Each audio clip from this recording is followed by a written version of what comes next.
చాలా రోజుల నుంచి ఒక మంచి టాపిక్ మీద మాట్లాడదాము.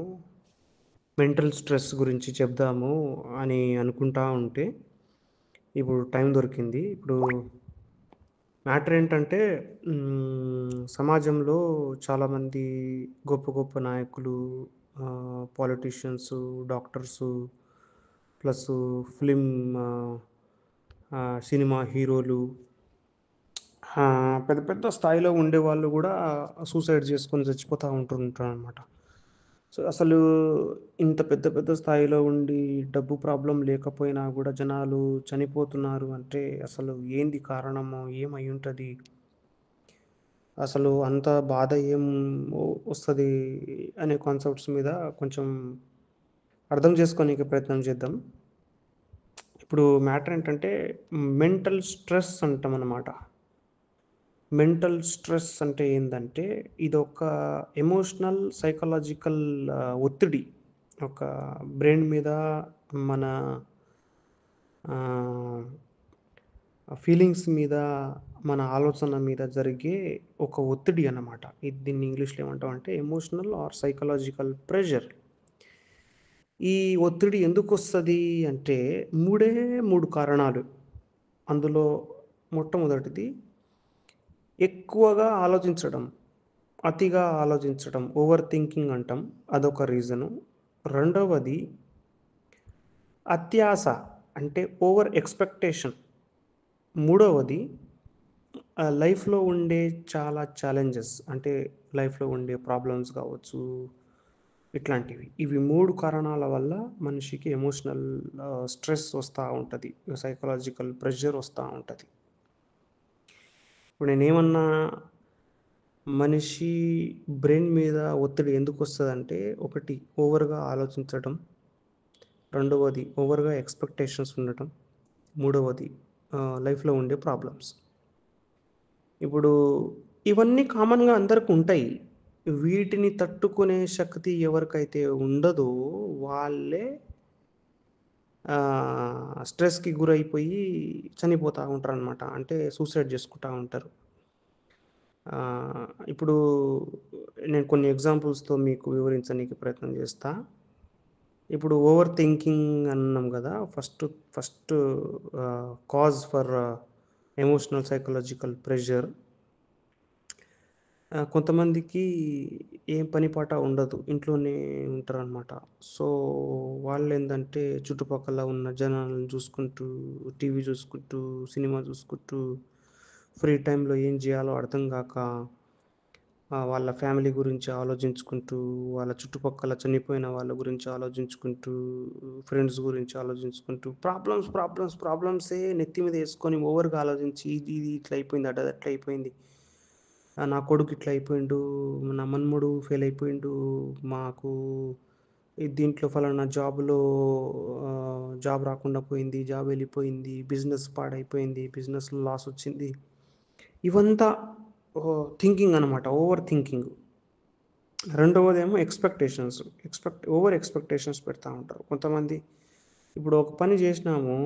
ఆ పని ఓకే. పాజిటివ్ వచ్చినా మనము దాన్ని తట్టుకొనుండాలి. నెగెటివ్ వచ్చినా దాన్ని తట్టుకొనుండాలి. ఫర్ ఎగ్జాంపుల్ ఇప్పుడు ఎగ్జామ్ రాసొచ్చినాం. We should not expect that we will get first rank. First ర్యాంకే వస్తది అనుకోని మనం గట్టిగా కూసున్నామంటే, అది ఒకవేళ రాకపోతే మనకు స్ట్రెస్ వచ్చేస్తుంది. వస్తే ఓకే. హ్యాపీ. ఎందుకంటే మనం అనుకున్నాం కాబట్టి వస్తే ఓకే. హ్యాపీ. రాకపోతే సో, స్ట్రెస్ ఉంటది. కాబట్టి మనం ఏదన్నా ఒక పని జేసిన తర్వాత దాని గురించి ఎక్కువ ఆలోచించకూడదు. అండ్ ఓవర్ ఎక్స్‌పెక్టేషన్స్ పెట్టుకోవద్దు. రిజల్ట్ ఎట్లైనా రాని. ఓకే. ఇదొకటి. తర్వాత లైఫ్‌లో ఉండే ప్రాబ్లమ్స్, ఛాలెంజెస్. కొంతమంది పేదవాళ్ళుగా పుడతారు. కొంతమందికి నాలెడ్జ్ ఉండదు. కొంతమందికి రకరకాల ప్రాబ్లమ్స్. కొంతమందికి హెల్త్ ప్రాబ్లమ్స్ ఉంటాయి. కొంతమందికి ప్రొఫెషనల్ ప్రాబ్లమ్స్ ఉంటాయి. కొంతమందికి ఫిజికల్ ప్రాబ్లమ్స్ ఉంటాయి. కొంతమందికి మెంటల్ ప్రాబ్లమ్స్ ఉంటాయి. కొంతమందికి ఒకరికి కాలు ఉండదు. ఒకరికి చెయ్యి ఉండదు. ఒకటి కారు ఉండదు. ఒకటికి బస్సు ఉండదు. ఒకటికి వెహికల్ ఉండదు. ఒకరికి నా దగ్గర ఇల్లు లేదని కొంతమంది బాధపడితే, నా దగ్గర కారు లేదని ఇంకోడు బాధపడతాడు. కొంతమంది దగ్గర ఇల్లు, కారు, వాకిలి, బంగ్లా, భూమి, ఆస్తి, అంతస్తులన్నీ ఉన్నా గూడా హెలికాప్టర్ లేదని బాధపడతాడు. సో, ఇట్లా లైఫ్‌లో ప్రాబ్లమ్స్ అంటూ ప్రతి ఒక్కరికుంటాయి. ప్రాబ్లమ్స్ ప్రతి ఒక్కరికుంటాయి. సో, ఈ ప్రాబ్లమ్స్ ఉన్న వాటిని మనం తట్టుకొని, వాటిని ఓవర్‌కమ్ చేసుకుంటూ ముందుకెళ్ళిపోవాలి. అంతేగాని ప్రాబ్లమ్స్ ఉన్నాయి, ఓవర్ థింకింగ్ ఉన్నాయి, ఈ ఓవర్ ఎక్స్‌పెక్టేషన్స్ పెట్టుకొని ఉంటే ఖచ్చితంగా ఏదో ఒక పాయింట్ ఆఫ్ టైమ్‌లో మనం సూసైడ్ చేసుకొని చచ్చిపోవాల్సిందే. ఓకే. ఇవి కారణాలు. ఇప్పుడు ఎవరికైనా మెంటల్ స్ట్రెస్ వస్తుంది, వీనికి మెంటల్ స్ట్రెస్ ఉన్నది, వీడు త్వరలో చనిపోబోతున్నాడు అని మనకెట్ట తెలుస్తదంటే, వాళ్ళకి కొన్ని సైన్స్ ఉంటాయన్నమాట. వాళ్ళు కొన్ని సిట్యుయేషన్స్‌లో పానిక్ అయితా ఉంటారు, భయపడతా ఉంటారు, యాంగ్జైటీ ఉంటది. కంటిన్యూయస్‌గా బాధపడతా ఉంటారు. మనం అందరం క్రికెట్ ఆడుతా ఉంటే వాడు చివర్లో కూర్చొని ఏదో ఆలోచిస్తా ఉంటాడు. అండ్ మనమందరూ కామెడీ చేస్తా ఉంటే వాడు నవ్వడు. నవ్వకుండా ఉండటం, ఒక మూలలో కూర్చోవటం, క్లాస్ రూమ్‌లో మామూలుగా అందరూ హ్యాపీగా ఉంటే ఒక కార్నర్‌లో ఇంట్రెస్ట్ చూపియకపోవటము, డంబ్‌గా ఉండటం. అండ్ వాళ్ళతోటి మాట్లాడనీకి ప్రయత్నం చేస్తే ఓవర్‌గా రియాక్ట్ అయిపోవటం, ఇరిటేట్ అయిపోవటం, వాళ్ళకి కోపం రావటం. ఓకే. సో, ఇట్లాంటివి. అండ్ రాత్రి పూట నిద్ర రాకపోవటము, ఒకవేళ నిద్ర వస్తే కంటిన్యూయస్‌గా day time, night time, evening, సాయంత్రం అన్ని చోట్ల అన్ని టైంలలో నిద్రపోవటం. ఇది కూడా ఒక సైనే. వాళ్ళకి కొన్ని సింప్టమ్స్ ఉంటాయి. ఎవరికైతే స్ట్రెస్ ఉన్నదని మనం అనుకుంటున్నామో వాళ్ళకి ఇవన్నీ సింప్టమ్స్ ఉంటాయి. అండ్ కొన్ని కొన్ని యాక్టివిటీస్‌లో వాళ్ళకి ఇంట్రెస్ట్ లేకపోవటము, వాళ్ళకేదైనా వర్క్ అప్పజెప్తే నా వల్ల గాదు అని జెప్పేసి వాళ్ళు వాటి గురించి ఎక్సైట్ అవ్వకుండా ఉండటము. ఇవన్నీ కారణాలనమాట. సింప్టమ్స్ అనమాట. సో, ఈ సింప్టమ్స్ ఎవరికైనా కనిపిస్తే మనం వెంటనే అర్థం జేసుకోవాలి. వీనికి సైకలాజికల్ స్ట్రెస్ ఉన్నది. త్వరలో వీడేదన్నా సూసైడ్ జేసుకునే అవకాశం ఉన్నది. వీని మైండ్‌లో అట్లాంటి థాట్స్ ఉన్నాయి అని మనం ముందే గ్రహించగలగాలి. మామూలుగా ఇప్పుడు సైకలాజికల్ స్ట్రెస్ ఇవన్నీ కొన్ని సరే అందరికి ఉంటాయి. కానీ కొంతమందికి కొన్ని రీజన్స్ వల్ల వీళ్ళకి సైకాలజికల్ ప్రాబ్లమ్స్ ఒస్తాయి. కొన్ని రీజన్స్ ఏంటివి అంటే work related work pressure. Work pressure ఒకటి. కొంతమందికి నచ్చకపోయినా ఆ పనికి వెళ్తా ఉంటారు. బాస్ తిడతా ఉంటాడు. కొలీగ్స్ తిడతా ఉంటారు.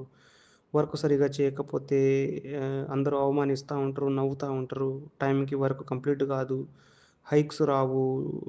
డబ్బులు సరిగ్గా టైంకి ఇవ్వరు.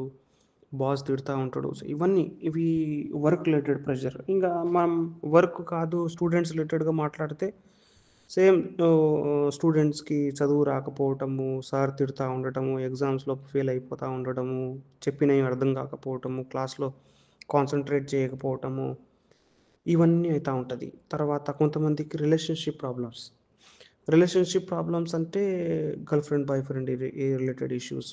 కొంతమందికి చిన్నతనంలో వాళ్ళకి ఏదో ట్రామా, అబ్యూజ్ అవ్వటము. కొంతమందికేందంటే చిన్న పిల్లలు ఉన్నప్పుడు ఇంట్లో వాళ్ళని సెక్షువల్‌గా అబ్యూజ్ చేయటం ఇట్లాంటివి అయ్యుంటాయి. కొంతమందికేమో ఫైనాన్షియల్ ప్రాబ్లమ్. అది పెద్ద ప్రాబ్లమ్‌లాగా ఫీల్ అయితా ఉంటారు. కొంతమంది ఇంట్లో వాళ్ళకు చాలా దగ్గరున్నోళ్ళు చనిపోవటం. Mother, father, lover, husband, wife, brother, sister అట్లా. అండ్ కొంతమందికేందంటే కొన్ని డిసీజెస్ ఉండటం. క్రానిక్ డిసీజెస్, కొంతమందికి జెనెటిక్ డిజార్డర్స్ ఉంటాయి. ఇప్పుడు ఎవరికైనా కిడ్నీ ఫెయిల్ అయిపోతే వాళ్ళు కంటిన్యూయస్‌గా డయాలిసిస్ చేపిస్తా ఉంటారు. దానివల్ల వాళ్ళకి సైకలాజికల్ ప్రాబ్లమ్ ఉంటాయి. కొంతమందికి సికిల్ సెల్ డిసీజ్ అని ఒక డిసీజ్ ఉంటది. కంటిన్యూయస్‌గా ఎవ్రీ మంత్ వాళ్ళకి బ్లడ్ ఎక్కిస్తా ఉండాలి మనం. తలసీమియా అనే ఒక జెనెటిక్ డిజార్డర్. కొంతమందికి క్యాన్సర్ ఉంటది. కీమోథెరపీలో ఉంటారు. కొంతమందికి ఆస్తమా, సిఓపిడి ఉంటది. కొంతమందికి టీబీ వస్తది. కొంతమందికి కడుపులో రిలేటెడ్ ప్రాబ్లమ్స్, పెప్టిక్ అల్సర్స్ ఉంటాయి. ఇట్లా చాలా రోగాలుంటాయి. కొన్ని రోగాల వల్ల గూడా వాళ్ళకు సైకలాజికల్ ప్రాబ్లమ్స్ ఉంటాయి. ఓకే. సో, ఈ సైకలాజికల్ ప్రాబ్లమ్స్‌తో పాటు పెయిన్ రిలేటెడ్ ప్రాబ్లమ్స్‌తో పాటు కొన్ని బ్రెయిన్ రిలేటెడ్ ప్రాబ్లమ్స్ గూడా ఏం చేస్తాయంటే ట్రిగ్గర్ చేస్తాయన్నమాట. ఎవరికైనా డిప్రెషన్ ఉండటము, తర్వాత బ్రెయిన్ రిలేటెడ్ ప్రాబ్లమ్స్ ఉండడం, పోస్ట్ ట్రామాటిక్ స్ట్రెస్ డిజార్డర్ అంటాం ఒకటి. పీటీఎస్‌డీ అంటాము. తర్వాత కొంతమందేందంటే కొంతమంది ఆల్కహాల్ అబ్యూజ్ చేస్తా ఉంటారు. కొంతమంది డ్రగ్ అబ్యూజ్ చేస్తాం. వాళ్ళకి ఇవి చాలా ఎక్కువుంటాయన్నమాట. సడెన్‌గా ఆ డ్రగ్ ఆపేయనీకి ప్రయత్నం చేస్తే వాళ్ళు సూసైడ్ చేసుకొని చచ్చిపోవటం.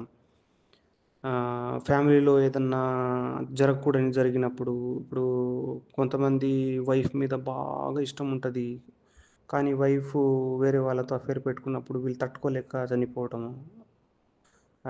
It same applies to the wife also. ఇప్పుడు వైఫు హస్బెండ్‌ని బాగా ప్రేమిస్తా ఉంటది. కానీ హస్బెండ్ వేరే అఫైర్స్ పెడతా ఉంటే వైఫు తట్టుకోలేక చనిపోవటము. సో, ఇట్లాంటివన్నీ ఉంటాయి. సో, ఎవరికైనా ఇట్లాంటి సైన్స్ అండ్ సింప్టమ్స్ మీకు కనుక కనిపిస్తే మీరు వాళ్ళతో వెళ్ళి కొంచెం మాట్లాడనీకి ప్రయత్నం జేయాలె. ఆహ్, అండ్ ఇప్పుడు కొన్ని విషయాలు చెప్పనీకి ప్రయత్నం చేస్తా. ఎవరికైనా ఇట్లాంటి థాట్స్ వస్తా ఉంటే కొన్ని విషయాల్ని మనం గమనిస్తా ఉండాలి. వాళ్ళతో మాట్లాడినప్పుడు ఏమంటారంటే, నేను చచ్చిపోవాలనుకుంటున్నా. నాకు ఈ లైఫ్ మీద ఇంట్రెస్ట్ లేదు. నాకు ఏం జేయాలో అర్థమైతలేదు అనే పదాలు మాట్లాడుతా ఉంటారు. కొంతమంది ఫ్రెండ్స్‌తో ఉన్నప్పుడు సరే గుడ్ బై నేను ఉండలేనింకా నా పని అయిపోయింది అని కొంతమంది ఇట్లా చెప్పటము. అండ్ వాళ్ళకిష్టమైనవి కొన్ని వస్తువులు ఫ్రెండ్స్‌కి ఇచ్చేయటం, ఫ్యామిలీ వాళ్ళకి ఇచ్చేయటం. ఫర్ ఎగ్జాంపుల్ ఇప్పుడు నాకు ఒక ఫేవరెట్ బైక్ ఉంది. ఎవరైనా అడిగితే ఆహ్, అసలు దాని గురించి ఏం ఆలోచించకుండా సరేలేరా తీసుకో ఇంగ నేను పెట్టుకొని ఏం చేసుకుంటా అని చెప్పటం. ఓకే. అండ్ ఎక్స్‌ప్రెషన్స్ మామూలుగా ఏ హెల్ప్‌లెస్‌గా బిహేవ్ చేయటము. ఇక్కడ నా వల్ల కాదు. నేను ఇగ బతికి ఏం జేయాలి అనే ఫీలింగ్‌లో ఉంటారు కొంతమంది. ఓకే. అండ్ కొన్నిసార్లు వాళ్ళతోటి మనం బిహేవ్ చేసినప్పుడు కార్ నడిపించేటప్పుడు గానీ, బైక్ నడిపించేటప్పుడు ర్యాష్‌గా నడిపియటం. యాక్సిడెంట్ అయిపోవాలన్నట్టుగా ర్యాష్‌గా నడిపియటం. ఇది గూడా ఒక సైనే. కోపం రావటం. నేను చచ్చిపోతా అని చెప్పటం. నేను చచ్చిపోయిన తర్వాత నా దగ్గర ఉన్న ఆస్తులన్నీ మీరు తీసుకోండి. నేను చచ్చిపోయిన తర్వాత మీరు హ్యాపీగా ఉండండి. అని ఇట్లాంటి పదాలు వాడినప్పుడు మనం చాలా జాగ్రత్తగా ఉండాలనమాట. ఇట్లాంటి వాళ్ళతోటి దగ్గరుండి, వాళ్ళతోటి మాట్లాడి, వాళ్ళని కొంచెం సంతోషపరచటము, వాళ్ళను లోన్‌గా ఫీల్ అవ్వకుండా జేయటము. అండ్ కొన్ని కొన్ని సార్లు మెంటల్ డిసీజెస్ గురించి వాళ్ళకు అర్థమయ్యేలాగా జెప్పటము. అండ్ సింగిల్‌గా ఎప్పుడు ఉంచకూడదు వాళ్ళని. ఎప్పుడు జూసినా వాళ్ళని గ్రూప్‌లో తీసుకుపోయి పార్టీలకి, పబ్బులకి, ఫంక్షన్‌లకి తీసుకుపోయి హ్యాపీగా ఉంచనీకి ప్రయత్నం జేయటం. అండ్ ఒకవేళ ఇట్లాంటివన్నీ చేషినా గూడా వాళ్ళు వాటి నుంచి బయటికి రావట్లేదు అంటే, వాళ్ళని ఖచ్చితంగా సైకియాట్రిస్ట్ దగ్గరికి తీసుకుపోయి, మందులతో వాళ్ళని ట్రీట్ జేయనీకి ప్రయత్నం జేయాలె. సో, ఇట్లాంటివి ఫ్రెండ్ సర్కిల్‌లో ఎవరికైనా ఇట్లా అనిపిస్తే, జాగ్రత్తగా ఉండనీకి ప్రయత్నం జేయండి. ఓకే. Thank you.